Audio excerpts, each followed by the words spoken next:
Mukunda jewelleries లో gratitude sale March 8 నుంచి 11 వరకు ఫ్లాట్ 50% ఆఫ్ ఆన్ విఏ. నమస్కారం, వెల్కమ్ టు సుమన్ టీవీ. నేను గీతాంజలి. ప్రస్తుతం మనతో పాటు ఉన్న అతిథి చాలా స్పెషల్ పర్సన్ అండి, ది మదన్ గుప్తా. ఈ పేరు చెప్పగానే చాలా మందికి అర్థమైపోయి ఉంటుంది.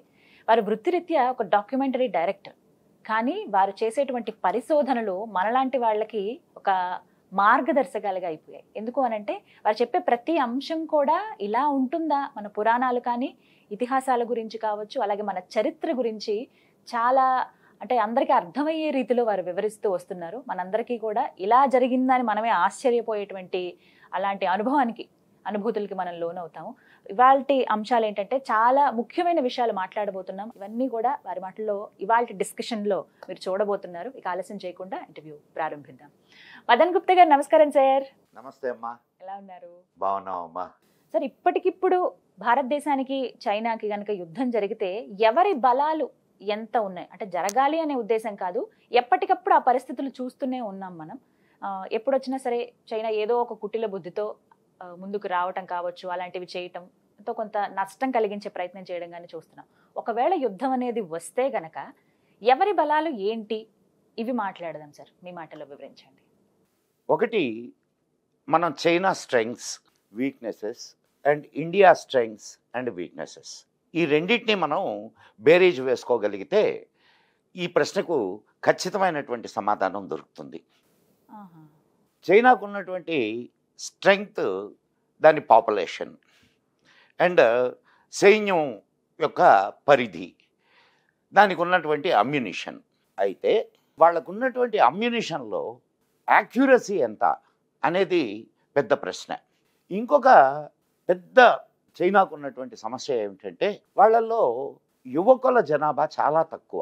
చైనా పాలసీ ప్రకారం ఒక యువకుడు ఒక కనీసం 2 సంవత్సరాలు సైన్యంలో పని చేయాలి అనేది వాళ్ళకు ఒక రూల్. అది మొత్తం జనాభాలో ఒకరిని ఇద్దరిని కనేటటువంటి వాళ్ళే చైనాలో ఉండేది. మరి ఒకరిని ఇద్దరిని కనేటటువంటి వాళ్ళు సైన్యానికి పంపిస్తే తిరిగి వస్తారా రారా అనేది క్వశ్చన్ మార్కే ఎప్పుడు. అందుకని ప్రతి సంవత్సరం చైనా సైన్యంలో మార్పులు జరుగుతూ ఉంటాయి. 2 సంవత్సరాలు అయిపోయిన తర్వాత 2 సంవత్సరాలు వాళ్ళు ఒక ట్రైనింగ్ తీసుకున్న తర్వాత వాళ్ళు వెళ్ళిపోతారు, ఇంకొక బ్యాచ్ వస్తుంది. సో ఇలా ట్రైనింగ్తోనే సరిపోతూ ఉంటుంది. దానికి తోడు 1962 యుద్ధాన్ని గమనిస్తే 1962 యుద్ధం మనం ఓడిపోవడానికి కారణం రాజకీయ కారణాలే. సైన్యానికి కావలసినటువంటి సదుపాయాలు ఇవ్వకపోవడం, అమ్యునిషన్ లేకపోవడం, చలిలో కనీసం బూట్లు కూడా లేని పరిస్థితుల్లో మన సైన్యం వాళ్ళతో యుద్ధం చేసింది, నిలువరించింది. చివరకు ఓడిపోవడానికి కారణం ఖచ్చితంగా రాజకీయ కారణం. సరే, ఆ తర్వాత మోడీ వచ్చిన తర్వాత మనం కానీ చూసుకుంటే గల్వాన్ కానివ్వండి, లేదా వాళ్ళతోటి జరిగినటువంటి యుద్ధం అని చెప్పడానికి లేదు, ఘర్షణల్లో మన వాళ్ళు తన్ని తరిమారు వాళ్ళని. అండ్ ఈ 2 సంవత్సరాల ట్రైనింగ్లో అంటే ప్రతి సంవత్సరం చైనా సైన్యంలో కొత్త వాళ్ళు చేరుతూ ఉంటారు. వాళ్ళల్లో భయం ఎక్కువ ఉంటుంది. ప్రత్యేకంగా మన సైన్యానికి వాళ్ళ సైన్యానికి ఉన్న తేడా ఎక్కడ అంటే, మన సైన్యం ఎటువంటి వాతావరణ పరిస్థితులనైనా ఎదుర్కొని నిలబడి పోరాడగలిగినటువంటి సమర్థత కలిగిన సైన్యం మంది. ఇక చైనా సైన్యాన్ని చూస్తే వాళ్ళు మంచు కొండల్లో ఉండడానికి వాళ్ళకి వార్మింగ్ టెంట్స్ అంటే మీన్ ఛాంబర్స్ ఏర్పాటు చేసి దాంట్లో వాళ్ళను ఉంచి తర్వాత మళ్ళా వాళ్ళని అంటే వాళ్ళు రెస్ట్ తీసుకునేదానికి వార్మింగ్ ఛాంబర్స్, ఇలా రెస్ట్ తీసుకునేదానికి వార్మింగ్ ఛాంబర్స్ ఏర్పాటు చేసుకొని, దీనివల్ల శరీరం కండిషనింగ్ కాదు, బయటకు వచ్చినటువంటి వాడు మన సైన్యాన్ని తట్టుకొని నిలబడగలిగినటువంటి పరిస్థితి లేదు. ఇక వాళ్ళ అమ్యునిషన్ సంగతి చూస్తే అమ్యునిషన్లో క్వాలిటీ చాలా చాలా తక్కువ. ఇప్పటి వరకు చైనా ఏ దేశం మీద యుద్ధం చేసి గెలిచినటువంటి దాఖలాలు లేవు. ఒక భారతదేశంలో 1962 సంగతి తీసట ప్రక్కన పెడితే అతి చిన్న దేశం అయినటువంటి బర్మా మీద అది యుద్ధానికి వెళ్ళినప్పుడు కూడా దాన్ని తరిమి కొట్టారు. సో కాబట్టి చైనాతో యుద్ధం అంటూ జరిగితే ఖచ్చితంగా భారతదేశం గెలుస్తుంది.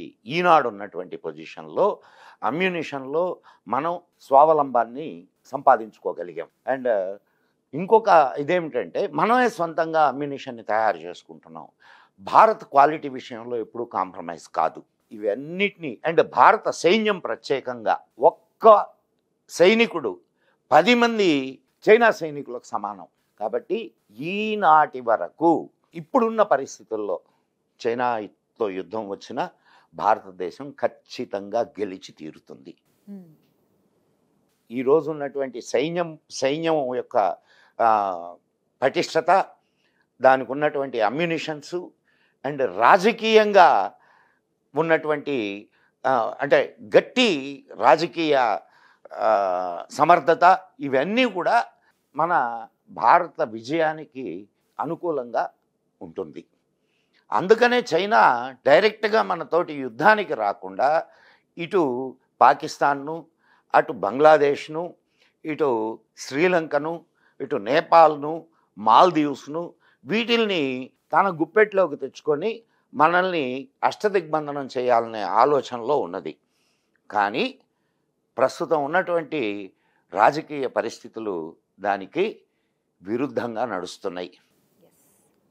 పాకిస్తాన్ అడుగు తినే పరిస్థితికి చేరుకుంది, ముక్కలయ్యేదానికి సిద్ధంగా ఉంది. ఇక బంగ్లాదేశ్ని చూస్తే బంగ్లాదేశ్ ఇవాళ రేపో అది కూడా ముక్కలు కావడానికి సిద్ధంగా ఉంది. శ్రీలంక పాఠాలు నేర్చుకొని ప్రస్తుతం మళ్ళా భారత్ వైపు చూస్తుంది. ఇక నేపాల్ పరిస్థితి అంటారా, నేపాల్ పరిస్థితి కూడా అదే.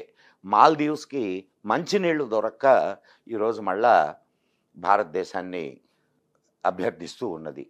సో ఇన్ని పరిస్థితులు ఉన్నా గట్టి రాజకీయ నాయకత్వం, సమర్థవంతమైనటువంటి రాజకీయ నాయకత్వం, అఫ్కోర్స్ మొదటి నుంచి మనకు స్వాతంత్రం వచ్చిన నాటి నుండి మన సైన్యం అతి పటిష్టమైన సైన్యం, అనేక విషయాల్లో ఆ విషయాన్ని నిరూపించుకుంది. పాకిస్తాన్తో వచ్చినటువంటి యుద్ధాల్లో మనం అన్ని యుద్ధాల్లో విజయాన్ని సంపాదించుకున్నాం, కానీ ఫలితాన్ని సంపాదించుకోలేకపోయాం. ఫలితాన్ని సంపాదించుకోలేకపోవడానికి కారణం రాజకీయ ఆలోచనే. కాబట్టి మిత్రులారా, మనము ఎప్పుడూ ఆలోచించవలసిన పనే లేదు. ఖచ్చితంగా భారతదేశం చైనాతో యుద్ధం వస్తే ఖచ్చితంగా గెలిచి తీరుతుంది. మనకు చైనాకు ఎంత అమ్యునిషన్ ఉందో దానికి ధీటైన అమ్యునిషన్ ఈరోజు భారతదేశానికి కూడా ఉంది. అండ్ చైనాలో ఉండేటటువంటి ముఖ్యమైన పట్టణాలని భారతదేశంలో కూర్చొని టార్గెట్ చేయగలిగినటువంటి రాకెట్స్ మనకున్నాయి. కాబట్టి ఆ ఆలోచనే అవసరం లేదు. అంతేకాకుండా చైనా ఎప్పటికీ భారత్తో యుద్ధానికి దిగదు. ఈ విషయం బాగా గుర్తుపెట్టుకోండి. కారణం ఏమిటంటే ఆర్థిక పరంగా చూసినట్టయితే చైనాకు భారతదేశం పెద్ద మార్కెట్. ఇప్పటికే చైనా భారతదేశంతో గిల్లి కజ్జాలు పెట్టుకున్నందువల్ల చాలా చాలా చాలా నష్టపోతూ ఉంది. ఇంకా నష్టపోవడానికి చైనా సిద్ధంగా లేదు ప్రస్తుతం. అండ్ మొన్నటికి మొన్న వాళ్ళ ట్రూప్స్ని వెనక్కి తీసుకొని వెళ్ళడానికి కూడా అగ్రిమెంట్ మీద సంతకం చేసింది. కాబట్టి వీటన్నిటినీ ఆలోచిస్తే చైనా ప్రస్తుత ఆర్థిక పరిస్థితి చాలా అన్స్టేబుల్గా ఉన్నది.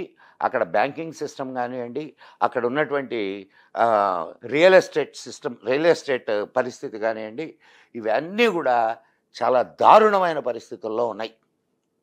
కాబట్టి చైనా యుద్ధానికి వస్తుంది, ఊరికే ఉడతూపులు ఊపుతూ ఉంటుంది, అది కామన్.